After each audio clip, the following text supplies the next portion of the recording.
Congratulations. I find myself out of the abusive relationship, 2 small children, now living in my own space, and no job. Not a good combination. Now, granted, I did have a lot of help from my dad, bless his soul, to help me get into a space that was safe. But I still had to put food on the table and buy clothing and gas in the car and all of those other things that you do when you adult. Looking for a job post-abuse for me was one of the biggest challenges I faced early on, and I want to spend a little bit of time talking about it.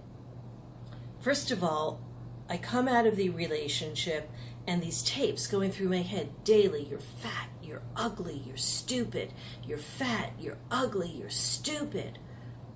Who the heck is going to want to hire me with those things? That's not a resume. Nor is, hi, I've lived in my van for the last 4 years as a musician and a storyteller. Hire me. It doesn't really go over. So you spend a lot of time doing reflections. You try to figure out, what did I do before all of this? How did I hold it all together? And one of the skills that I'd always had was inside sales.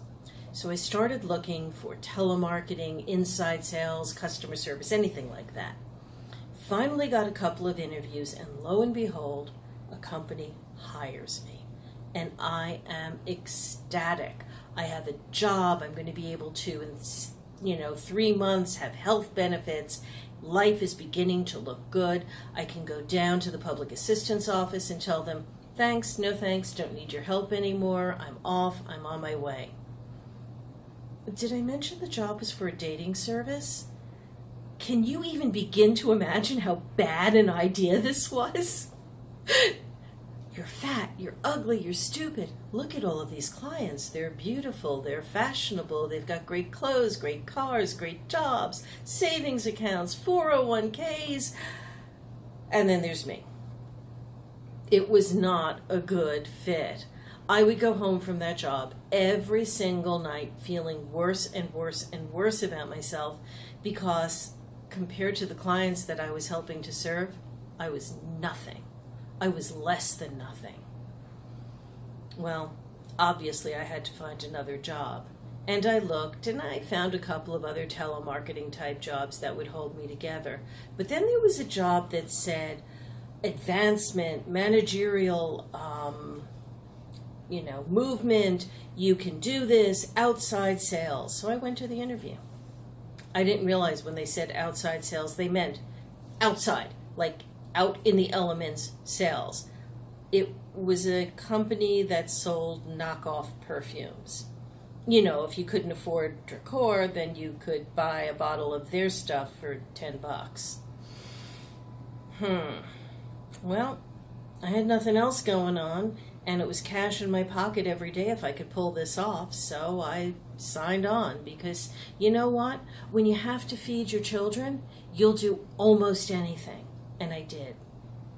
I filled up the back of my car with all of these knockoff perfumes, and I would drive to shopping malls, and I would set up there, usually right out of the back of my car, standing on it. And those of you that may know the Philly region, imagine me on Alney and Sunset, or Sunrise, I forget, it's been a few years, standing there screaming at the top of my lungs on the back of my car, yo, check it out, you like deals? I got deals, come on, check out my smell good. And for $10 a bottle, they were flying out of my car. And I always had enough money to go to Acme, my local grocery store, and purchase whatever I needed for that night. It was rough, it was hard, but you know something? It really taught me a lot. It taught me that even in the face of some of the worst adversity, there were still things that I could do. And as hard and as silly as all of that sounded, it really helped me find an inner voice and confidence, because if I could stand outside in a shopping mall screaming at strangers and convince them to come talk to me and buy these cheap perfumes that really didn't smell that good at all, honestly, I could do almost anything. And over time, I would prove that to myself. Well, eventually that job dried up and, things changed, and I did end up getting remarried, and for a while, bless his soul, or now her soul, That's a whole other story coming up in future entries, I promise you. I did end up finding decent jobs. I did inside sales for Tech Center.